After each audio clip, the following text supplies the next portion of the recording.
Buddy, you know I was joking. I was just joking. Don't worry. God damn it, I can't push it around. Handle. Look at this. No rail to tell us where to go. Oh, this is brilliant. We can go wherever we want. Just hold on though. Where are we going? Seriously. Hang on. Let me just get my bearings. Just follow the rail, actually. How do you make a giant mechanical eyeball express life and emotions, let alone give the impression that he's talking when he has no mouth? The animator's understanding of human behavior came in handy for bringing Wheatley the personality sphere to life. Talking is so much more than just moving a character's mouth. You have to use body language, head attitudes, and rhythm of movement and eye focus to indicate a character's feelings and motivations. Slow, smooth head moves, a steady gaze, and a relaxed eye aperture indicate that Wheatley is calm. Short, sharp head turns, rapid blinks, and glancing around indicate nervousness or deceit. Add a tightly constricted eye aperture and a little shiver to show fear.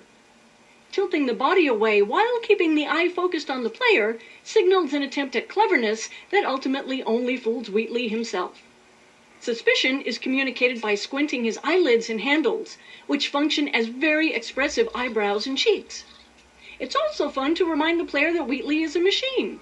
When hacking, his eye and body segments become perfectly centered and spin mechanically, inspired by the spinning tape reels on old UNIVAC computers.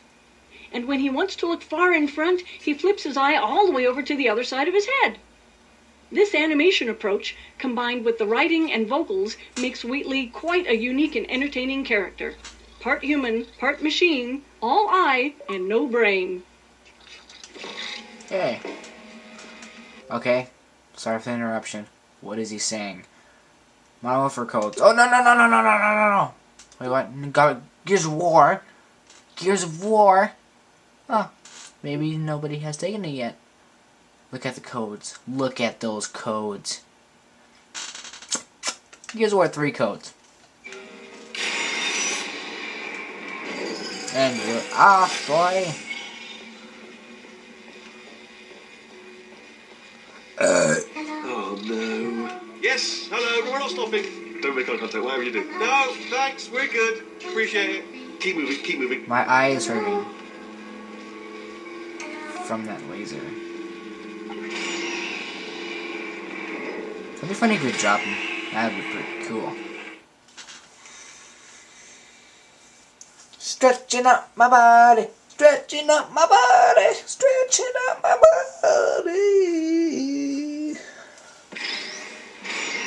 Probably ought to bring you up to speed on something right now. In order to escape, we're going to have to go through her chamber, and she will probably kill us if she's awake. Okay, I'm going to lay my cards on the table. I don't want to do it. I don't want to go in there. Don't go in there. She's off. She's off. Don't panic over it. She's off. All fine. On we go. There she is. What a nasty piece of work she was, honestly. Like a proper maniac. Do you know who ended up taking her down in the end? You're not going to believe this. A human. I know. I wouldn't have believed either. Apparently this human escaped and nobody's seen him since. Then there was a sort of long chunk of time where absolutely nothing happened. And then there's us escaping now. So that's pretty much the whole story. You're up to speed. Don't touch him. Oh, geez. Originally, GLaDOS was built to curl up and disguise herself as one of her rings, potentially explaining how she had survived the explosion at the end of Portal 1. But this wasn't a very dramatic reveal, so we threw it out in favor of spreading her out over a greater distance. This also made her more recognizable as GLaDOS when you initially crossed the room. The actual wake-up animation was a combination of simulated animation with a layer of hand-keyed animation over the top. A two-stage model was created for this scene. The first stage had separate pieces and connecting cables that would be drawn together by running a physics simulation so that the pieces would interact with the environment. Physics simulations were also used to break apart the objects GLaDOS crashed into while she rides around. At the point where GLaDOS rises free of contact with the ground, she switches instantaneously to a fully connected model with controls for hand-keyed animation. From this point, the animator enhanced GLaDOS's awakening by hand, choreographing the violent chaos of her re-emerging consciousness, while at the same time conveying the weight of a machine the size of an airliner. Once the hand-keyed animation was done, a final simulation pass was run to animate the cables and dangling parts of GLaDOS's body. The scene was produced very rapidly for an E3 deadline, and a traditional rig for the sequence was never fully realized. This made it difficult when we extended the sequence after E3 to add further animation, but we accomplished it but bearing in mind that GLaDOS herself is pretty broken at this point. The last part of the sequence requires the player to lose control of their view while being immobilized by a giant mechanical pincher. Once the controlled camera takes over, a careful alignment and time synchronization was required to make all the hand-animated models and camera interact with each other. Each of the stages in this wake-up scene contain a variety of processes that are very challenging to achieve live in a game engine. Yeah, there we go. Jump! Actually, look at it. That's quite a distance, isn't it? Okay, you know what? Go ahead and jump. You've got braces on your legs, so you're all set. Although no braces on your arms, though. So you're going to have to rely on the old human strength to keep a grip on the device and, by extension, me. So do really make sure you keep a grip on me. Also, a note, no braces on your spine either, so don't land on that. Or your head, no braces there. That could split like a melon from this height. So do definitely focus on landing with your legs. Quick question, have you been working out? Because, I'll be honest, there's no evidence of it. You know, I'm not like just a plastic cup. We will be landing with some force, so bit of grip, just using grip, classic grip. Right, let's go. Jump! What's the worst that could... Ah! Oh, still held. Still being held. That's a great job. You've applied the grip. We're all fine. That's tremendous. Ah! I just looked down. I do not recommend it. Ah! I've just done it again. Oh yeah, before I get asked questions about this, if you're wondering why I wait before I proceed, if someone's talking, I wait to proceed. If it's development commentary, it's very obvious, and if it's in-game voice, it's because I'm showing the comedic things they say, and things that people might miss when they're going through the game. So yeah, so if they missed any funny quips and statements, then you will listen to them here. It's the main breaker room. Look for a switch that says escape pod. All right, don't touch anything else. Not interested in anything else. Don't touch anything else. Don't even look at anything else. Obviously you've got to look at everything else to find escape pod. But as soon as you look at something and it doesn't say escape pod, look at something else. Look at the next thing, all right? But don't touch anything else or look at anything. Well, look at other things, but don't. You understand? No, I know. Can you see it anywhere? I can't see it anywhere. Tell you what, plug me in and I'll turn the lights on. Let there be light. That's, God. It's quoting God. Oh, look at that. Turning. Ominous. But probably fine, as long as it doesn't start, moving up. Now.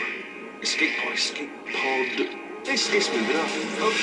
Okay, no, don't worry. I've got it. This should slow it down. No, makes it go faster. Uh-oh. Power up initiated. Okay, don't panic. All right, stop panicking. I can still stop this. Oh, there's a password. Okay, it's fine. I'll just hack it. Not a problem.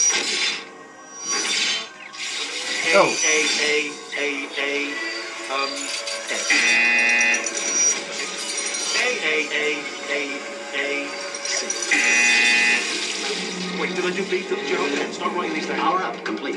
I don't. Okay. Listen. All right, new plan. Act natural. Nothing. Hello. Oh, it's you. You know her? It's been a long time. How have you been? Not I've good. been really busy being dead. You know, after you murdered me. You did what? Ah. Oh no! Oh no! Yeah. Okay, look, we both said a lot of things that you're going to regret. But I think we can put our differences behind us. For science. You monster. I will say, though, that since you went to all the trouble of waking me up, you must really, really love to test. I love it too. There's just one small thing we need to take care of first.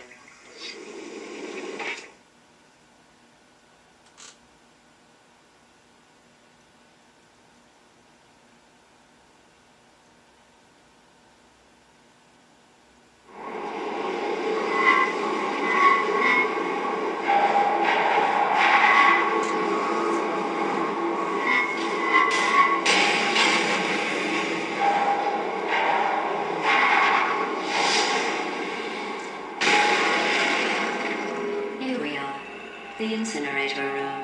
Be careful not to trip over any parts of me that didn't get completely burned when you threw them down here. The dual portal device should be around here somewhere. Once you find it, we can start testing, just like old times. There it is. Hold on. Yeah, you can do it. There. Good. You have the dual portal device. There should be a way back to the testing area up ahead. Once testing starts, I'm required by protocol to keep interaction with you to a minimum. Luckily, we haven't started testing yet. This will be our only chance to talk. Here, let me get that for you.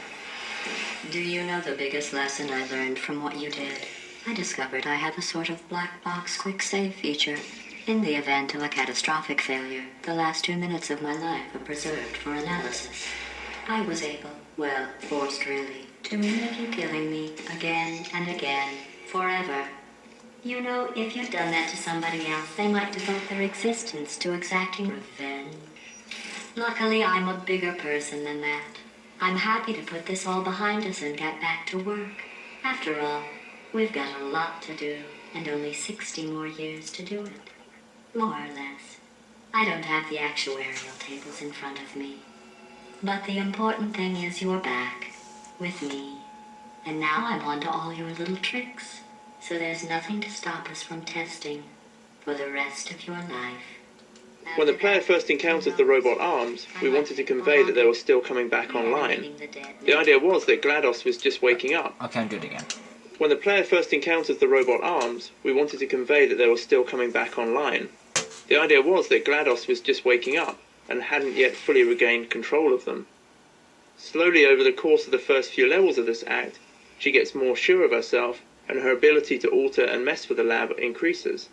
The arms presented a number of challenges, the key one being the interaction with the player. It was easy for the player to get stuck behind or inside of the models if they did something too complex. So we had to limit most of the arm action to the walls or ceilings of the test chambers, and we restricted their use on a larger scale to areas where we could be sure of the player's location. I'm scared. I really don't want to go in this elevator. I mean, it just looks deadly. Look at that. Well, yeah, fuck it.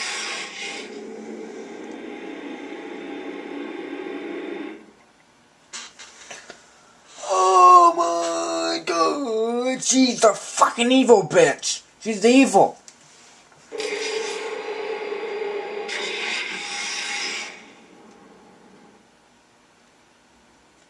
And I bid you adieu. Well, I did your mom last night, so that's good. I don't have to bid you adieu. Okay, bye.